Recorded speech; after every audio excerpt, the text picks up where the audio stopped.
Assalamualaikum warahmatullahi wabarakatuh. Saya Tasya Marianima dari kelompok 11 yang akan menjelaskan tentang pendekatan kurikulum dan kurikulum berbasis kompetensi dari makalah yang berjudul kurikulum. Baiklah, langsung saja. Pendekatan kurikulum ini bisa diartikan sebagai titik tolak atau suatu pandangan seseorang terhadap suatu proses tertentu. Di mana yang dapat diistilahkan, pendekatan ini juga dapat diistilahkan sebagai pandangan seseorang terhadap suatu proses yang sedang dijalankan yang sifatnya sangat umum sekali. Pendekatan kurikulum ini lebih menekan pada usaha dan penerapan tata langkah atau cara kerja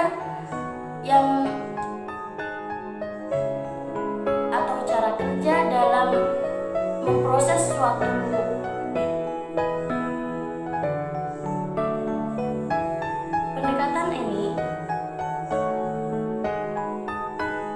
Pendekatan ini lebih menekan pada usaha atau penerapan langkah-langkah atau cara kerja yang menerapkan beberapa metode untuk menjalankan suatu proses yang sifatnya sistematis. Pendekatan ini sangat berhubungan erat dengan teori dan aliran pendidikan, yang diantaranya yaitu pendidikan klasik, pendidikan pribadi, pendidikan teknologi, dan pendidikan interaksionis, di mana setiap aliran tersebut berkaitan dengan beberapa pendekatan. Contoh, aliran pendidikan klasik itu berhubungan dengan pendekatan subjek akademis. Nomor 2, pendidikan pribadi itu berhubungan dengan pendekatan humanis. Yang ketiga, pendidikan teknologi itu berhubungan dengan pendekatan teknologis. Sedangkan yang keempat, aliran interaksionis yang berhubungan erat dengan pendekatan rekonstruksi sosialis. Pendekatan yang pertama yaitu pendekatan subjek akademis. Ialah suatu pendekatan yang praktis dan mudah digabungkan dengan pendekatan-pendekatan yang lain. Pendekatan ini sangat berhubungan erat dengan aliran pendidikan klasik yang berorientasi pada masalah, sehingga pendekatan ini termasuk pendekatan yang paling lama.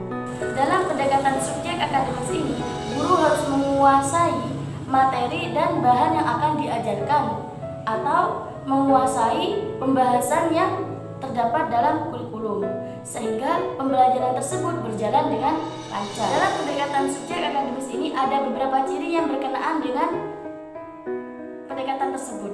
Salah satunya yaitu ada tujuan, metode, organisasi isi, dan evaluasi. Pertama, tujuan. Tujuan dari pendekatan subjek akademis ini ialah yaitu memberikan pengetahuan yang solid kepada peserta didik dan melatih peserta didik menggunakan ide-ide dalam. Sedangkan metode pendekatan subjek akademis ini yaitu menggunakan metode inquiry atau pendidikan dan juga menggunakan metode ekspositori. Tiga, yaitu organisasi isi.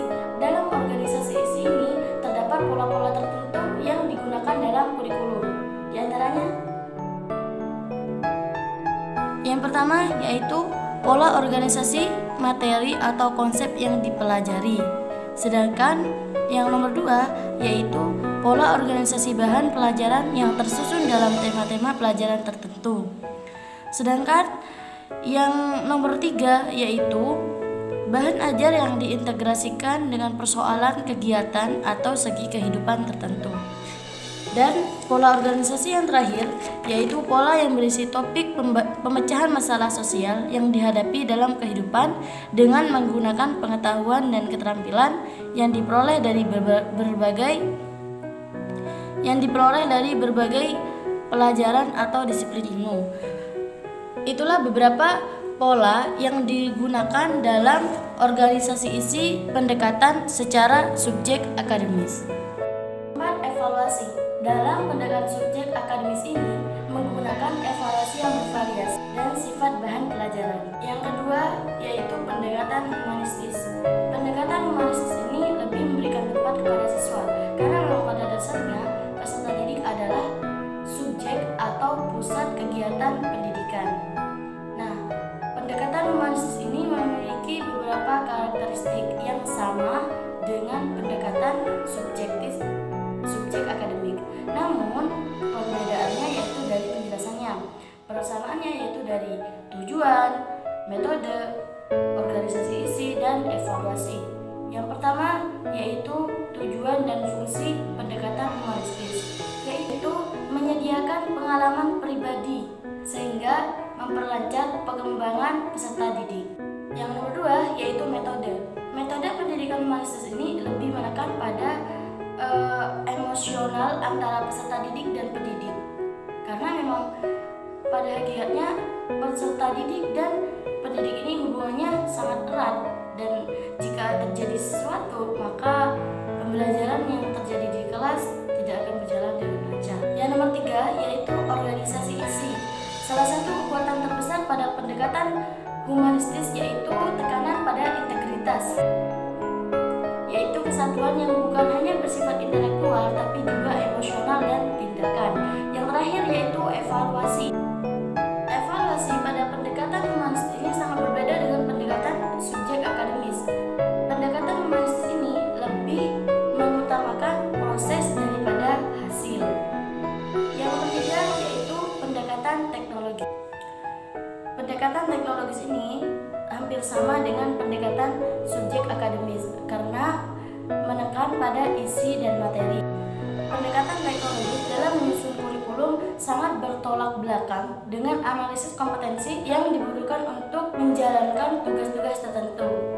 Pendidikan teknologis ini memiliki beberapa ciri-ciri, yaitu ada tujuan dan fungsi, metode, organisasi isi, dan evaluasi.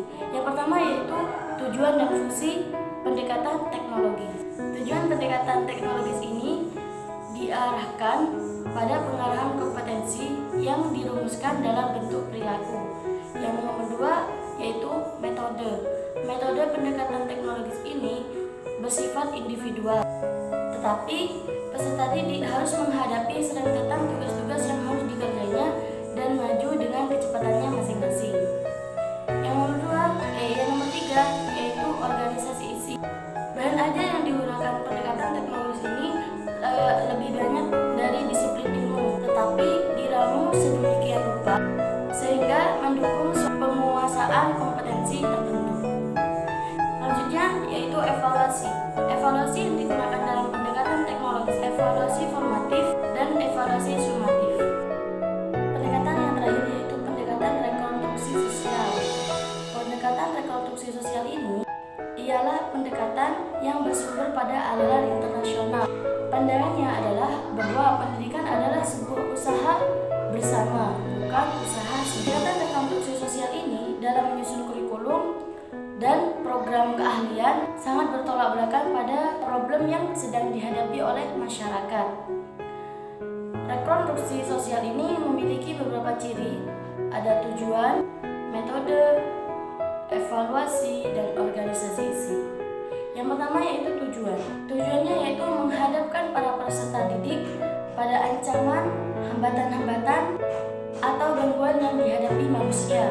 Sedangkan metodenya yaitu mengembangkan keselarasan antara tujuan-tujuan nasional dan tujuan-tujuan peserta didik. Pola organisasi yang digunakan dalam pendekatan rekonstruksi sosial ini yaitu pola seperti roda yang di tengah-tengahnya sebagai poros atau pusat masalah yang sedang terjadi. Sedangkan evaluasi rekonstruksi sosial, evaluasi yang digunakan yaitu peserta didik sini dilibatkan, yaitu melibatkan antara dari menilai, menyusun dari bahan-bahan yang akan diujikan. Pembahasan yang berikutnya yaitu kurikulum berbasis kompetensi, ialah suatu penguasaan terhadap suatu tugas, apresiasi, sikap yang diperlukan untuk menunjang keberhasilan. Sedangkan pengertian kurikulum berbasis kompetensi ini ialah pembelajaran secara aktif, di mana guru membantu siswa untuk belajar bagaimana daripada mempelajari isi. Kemudian, kurikulum berbasis kompetensi ini memiliki ciri-ciri, yaitu menekan keterampilan pada peserta didik, menekan ketercapaian kompetensi pada peserta didik, dan nomor 2, menggunakan metode yang bervariasi. Nomor 3, sumber belajar bukan hanya dari guru, tapi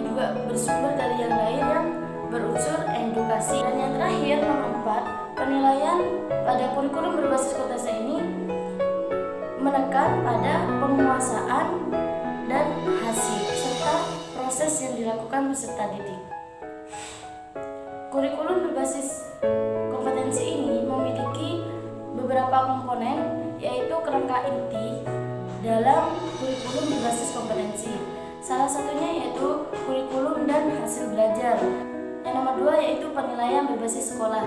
Yang nomor 3 yaitu kegiatan belajar mengajar, dan yang terakhir pengelolaan kurikulum berbasis sekolah. Keempat komponen tersebut sangat dibutuhkan dalam kurikulum berbasis kompetensi ini. Yang terakhir yaitu kelebihan kurikulum berbasis kompetensi. Yang pertama, mengembangkan kompetensi peserta didik dalam aspek mata pelajaran. Yang nomor 2, mengembangkan pembelajaran yang berpusat pada siswa. Yang nomor 3, guru diberi keringanan untuk menyusun silabus sesuai dengan situasi dan kondisi. Sedangkan yang terakhir yaitu penilaian yang memungkinkan siswa untuk mengeksplorasi kemampuannya secara optimal. Mungkin itu saja yang bisa saya sampaikan.